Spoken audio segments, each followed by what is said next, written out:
देखिए भैया, बड़ा दुख के साथ कहे के पड़ता कि आज हमनी के बीच में सीडीएस बिपिन रावत जी ना रहले, साथ में उनकर पत्नी भी रहली हा और वही जहाज में 11 लोग और सवार रहलन हा। कौना दुश्मन के नजर लगल भैया जो वो जहाज ऊपर से नीचे पलट गई और वही में सब लोग शहीद हो गईलन। आई देखी उनकर श्रद्धांजलि हम अर्पित करतानी ये गाना के माध्यम से सुनी सब है। बिपिन रावत देश के रतनवा शहीदवा भइलन हो भैया। अरे बिपिन रावत देश के रतनवा शहीदवा भइलन हो भैया।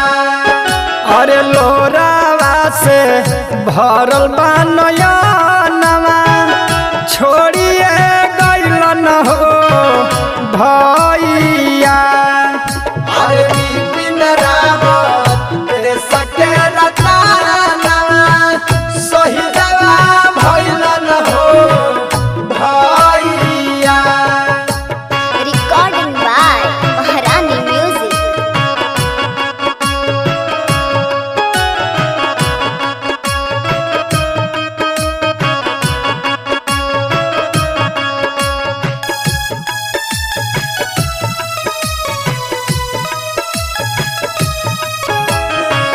सीडीएस बिपिन रावत रहलन महानामा देशवा के रक्षा करते के जलन परानामा।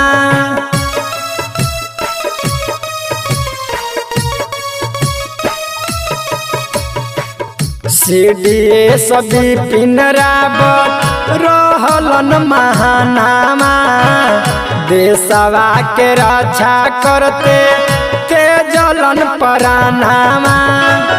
कबंधु सवानामा के लागल हो नजरिया जहाजिया पलटल हो भैया। बिपिन रावत देश के रतनवा शहीदवा भइलन हो भैया।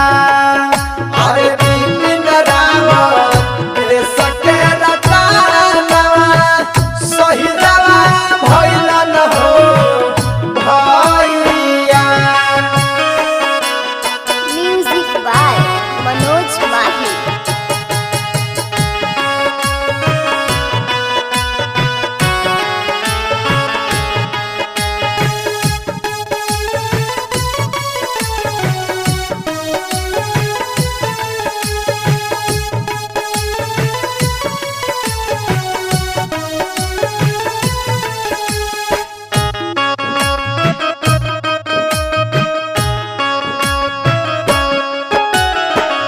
देशवा में मचल बावे सुनी हाहाकार हो औरी 11 लोग रहलन सवार हो।